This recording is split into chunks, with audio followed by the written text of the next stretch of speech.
So ngayon, subukan naman nating magsagot ng mga sample problems regarding heat capacity, specific heat, at entropy. So first problem natin, for a certain ideal gas, check natin mga given, R is equal to 25.8 pound force times feet per pound mass times Rankine, and gamma is equal to 1.09. A, what are the values of CV and CP? B, what mass? So, ayun. Sulat muna natin ang given. Given natin ay R is equal to 25.8 pound force feet over pound mass Rankine. Tapos, meron tayong gamma or sa isang video is parehas to ng K. Pero, meron palang K nung sa mga nauna nung mga unit. Kaya, gamma na lang ang gamitin natin. Gamma is equal to 1.09. Ngayon, ang pinapahanap ay sa A, CV, saka CP. So, yung mga specific volume, specific heat when volume is constant at when pressure is constant. Yung B naman, what mass of this gas would occupy? So, mass ang hinahanap. Mass is equal to, given that volume is equal to 15 cubic feet, saka pressure is equal to 75 PSIA or absolute pressure. Temperature is equal to 80 degrees Fahrenheit. Tapos sa C, if 30 BTU are transferred to this gas at constant volume in B, what are the resulting temperature and pressure? So, hinahanap ay temperature saka pressure given daw na nagdagdag ka ng plus 30 BTU. Ayan. So, ang next is ano mga formula ang gagamitin? Anong formula ang gagamitin natin? So, dito muna tayo sa A. Sa A, CV, saka CP. Tapos, ang given natin is Rankine, saka yung gamma. Bale, ang formula mga magagamit natin dito ay yung C,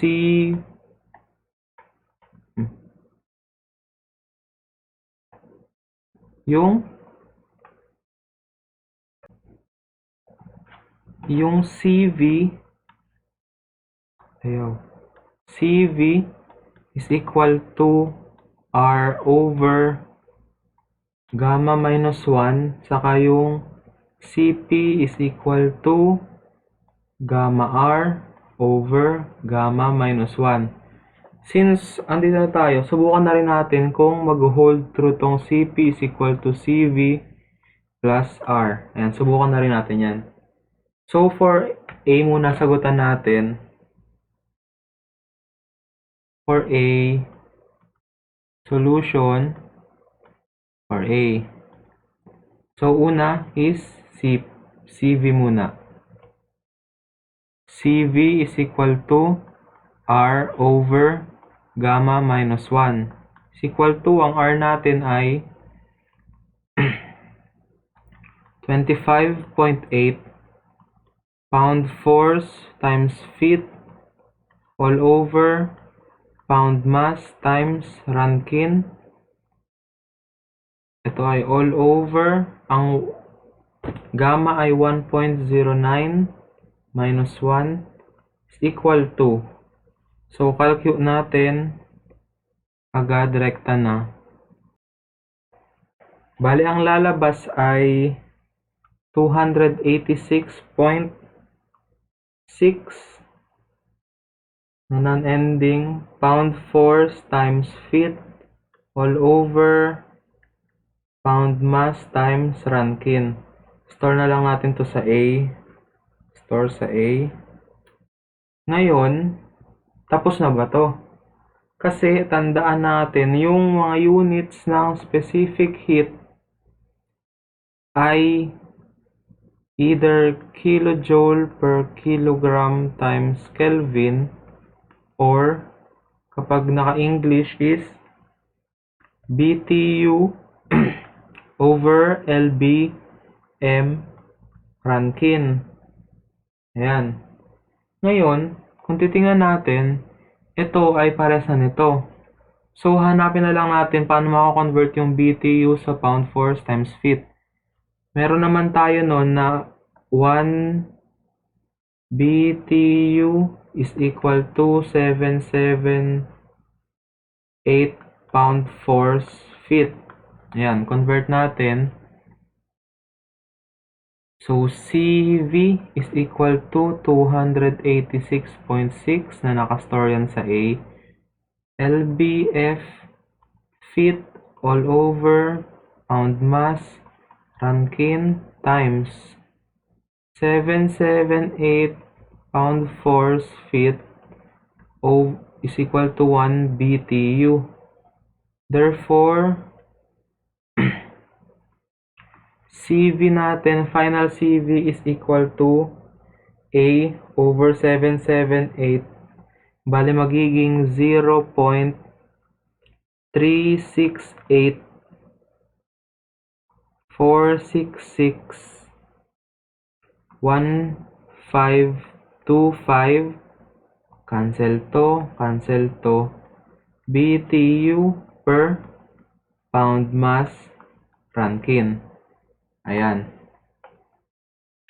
So, store na lang din natin to ulit sa A para magamit ulit. Store sa A. So, next is yung CP. Gamitin muna natin yung isang formula na yung kapares nitong ginamit natin sa CV. Saka natin i-check dito sa third formula natin. Dito. So, ito muna ang gagamitin natin na gamma R over gamma minus 1. So, gamma R all over gamma minus 1. So, ito ay equal to, ang gamma natin ay 1.09 pa rin naman. Ang R natin ay 25.8. Tama, diba? 25.8 pound force feet pound mass. Pound force feet pound mass Rankine all over 1.09 minus 1. Ngayon, alam naman natin, i-convert natin to pa BTU. Bale, idagdag na natin dito. Bale, 1 BTU is equal to 778 pound force feet. Yan, dagdag na natin siya dyan para isahan na lang. Tapos, makakancel naman to. Makakancel yan. Bale, ang lalabas na CP is equal to 1.09 times 25.8 times 1 over 778 all over 0.09. So, ang lalabas is 0.4016281063 BTU per pound mass Rankine. Ayan. Ayan. So, i-check na natin kung tatama siya ngayon. So, ang formula natin ay ulit CP is equal to CV plus R.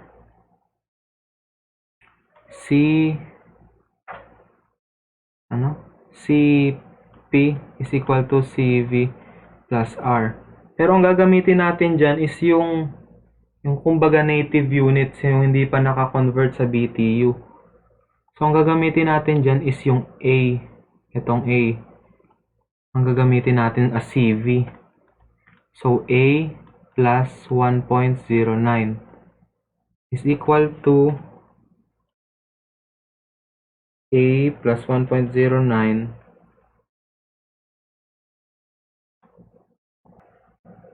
mali pala. Iba na pala ang nakastore sa A natin. Bale, ulitin na lang natin na 25.8 all over 0.09. 25.8 over. Huwag natin pansinin yung units muna. 0.09 plus 1.09 is equal to 287.7566.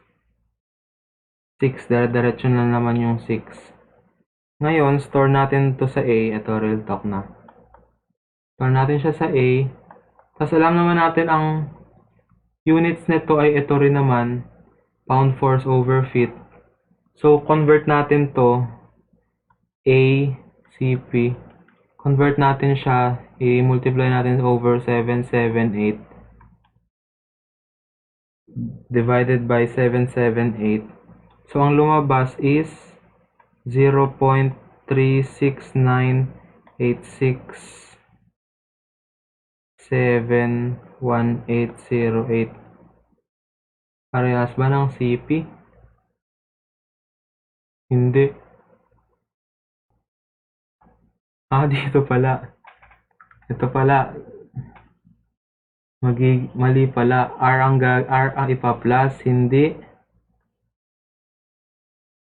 gamma. Bale, 25.8 is equal to 25.8 all over 0.09 plus 25.8. Yan, equal siya sa 312.46. Store na lang ulit natin sa A. Ito, real talk na. Tapos, A times. Tapos, divide natin sa 778. Ayan. Is equal to 0.4016281.063. Pareha siya ng lumabas dito. Ayun, ayun. Nalito lang, nalito. Ngayon, sunod natin is B. Ang hinahanap mas, meron tayong VPT. Anong formula naman gagamitin natin ngayon? So, mukhang babalik tayo dun sa paborito nating formula na PV is equal to MRT para sa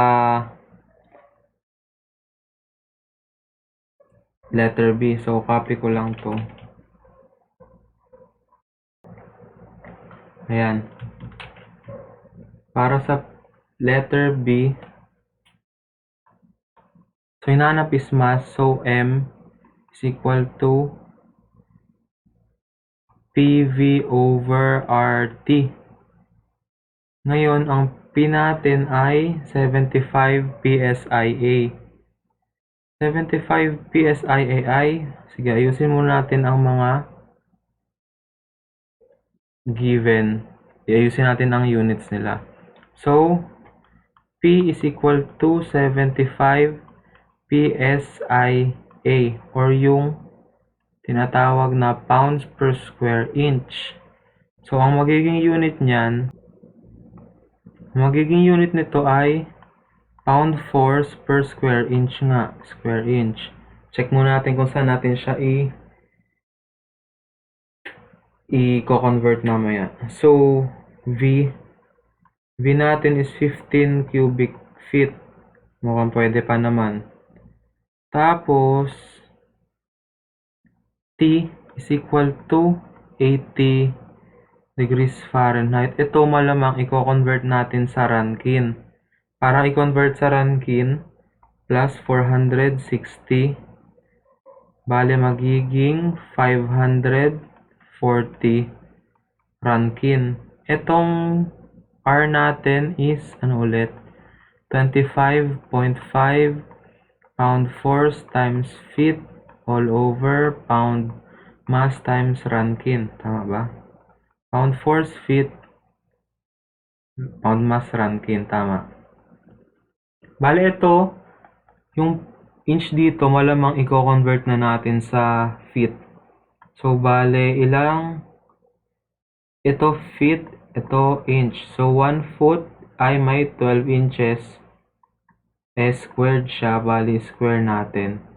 Bale, magiging 144 yan. 75 times 144 is equal to 10,080. 10,800.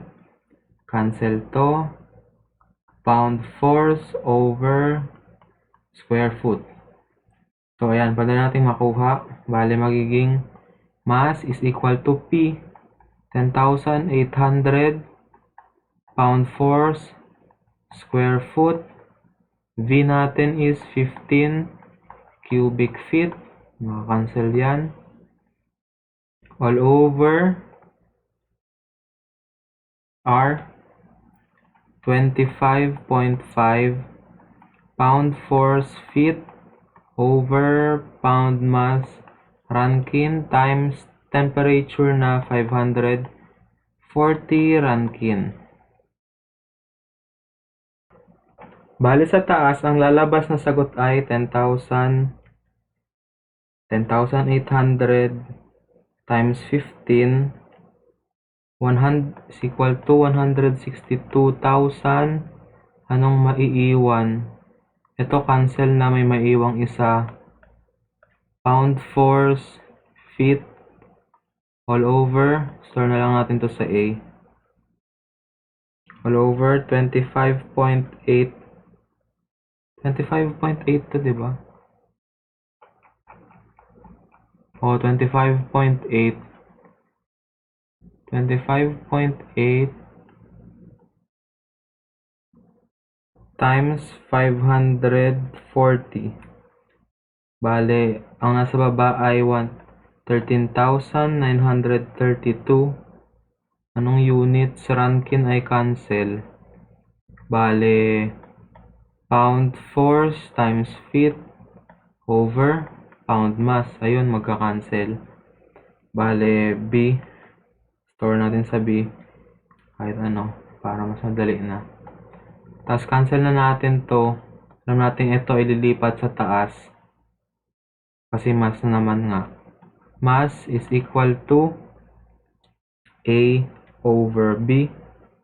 Bale, ang mass is 11.62790698 pound mass.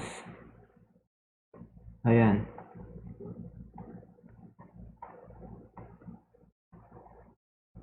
Sunod na problem. So, para dito sa next question, if 30 BTU are transferred to this gas, constant volume daw in B. Ito pa rin ang gagamitin. What are the resulting temperature and pressure? So, anong formula ang gagamitin natin dito? Check natin ulit mga given natin. Meron tayong Q. Meron tayong 15, 75, 80. Itong Q, nagka-clue na tayo agad kung anong gagamitin. Kasi, since yan, tapos may value naman tayo ng CV. Ang sabi kasi constant volume eh. So, is equal to, ang magiging formula natin is yung Q is equal to M, may mass naman tayo, M CV delta T. Yan ang magiging main formula natin. So, subukan natin. So, 30 BTU yun. Ngayon, para sa C, Q is equal to M CV delta T na magiging M CV T2 minus T1. Kaya ang hinahanap natin is T2 or yung final. Isa-isahin na natin ulit. Ang Q natin ay plus 30 BTU Ang M natin ay itong kakukuha lang natin na 11.62 or 500 over 43 na lang para pound mass, hindi na mahaba. Ang CV natin, hindi pala natin na i-save. Bali, ang CV is itong nakuha kanina. Ano na lang siya, para hindi na yung mahaba is 430 over 1167. Hindi kasi na i-save. BTU per pound mass Rankine. Tapos, ang T1 natin is, ang temperature kanina ay 540 Rankine. So, 540 Rankine. So, ayun, subukan na natin ipasok to lahat. 30 BTU is equal to 500 over 43 pound mass times CV natin na 430 over 1167 BTU over pound mass Rankine T2 minus 540 Rankine. Ayan. Tug ko lang. Ngayon, pwede nang makancel to pound mass. Tapos, ipunta na natin siya sa kabila. Bale, magiging T2 minus 540 Rankine is equal to 30 BTU all over 500 over 43 times 430 over 1167 BTU over Rankine. So, kapag kinalculate natin, T2 minus 540 Rankine is equal to 7.002 BTU over R. Bale, alam na natin ito ay magka-cancel. Aangat yung R. Bale, ang magiging T2, ililipat natin 7.002 Rankine plus 540 Rankine. T2 is equal to 547.002 Rankine. Ayan. Tapos, ang sunod na tanong naman is, ano daw yung pressure? Ano daw yung resulting pressure naman? Hindi na natin kailangang kunin na kung anong pressure kasi meron na tayong favorite na PV is equal to MRT. So, kapag, yun nga, sabi natin, ililipat natin, kahit di natin alam kung ano yung alin, ngayon, limot ko na, ililipat lang natin yung gagamitin natin sa kabila. Bale, ito magiging P over T, tapos, magiging MR over V. So, ito lang ang gagamitin natin. Bale, P1 over T1 is equal to P2 over T2. Ngayon, P1 natin, ang P1 natin ay yung 75. Lipat ko na dito. Yan. P1 natin is yung maganda. 75 PSIA. So, expect natin ganito na rin yung lalabas. Over T1 na 540 Rankine is equal to P2 na hinahanap natin over 547.002. 547.002 Rankine. Bale, ang P2 is equal to 547.002 0.002 Rankine times 75 psi over 540 Rankine. Cancel na yan. Lalabas ay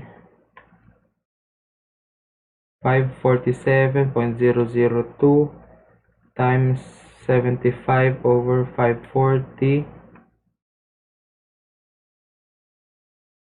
P2 natin is equal to 75.9725 psi.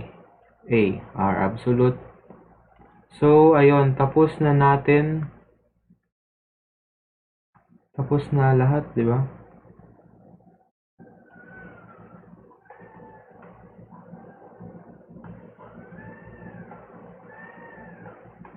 Ayun, tapos na natin.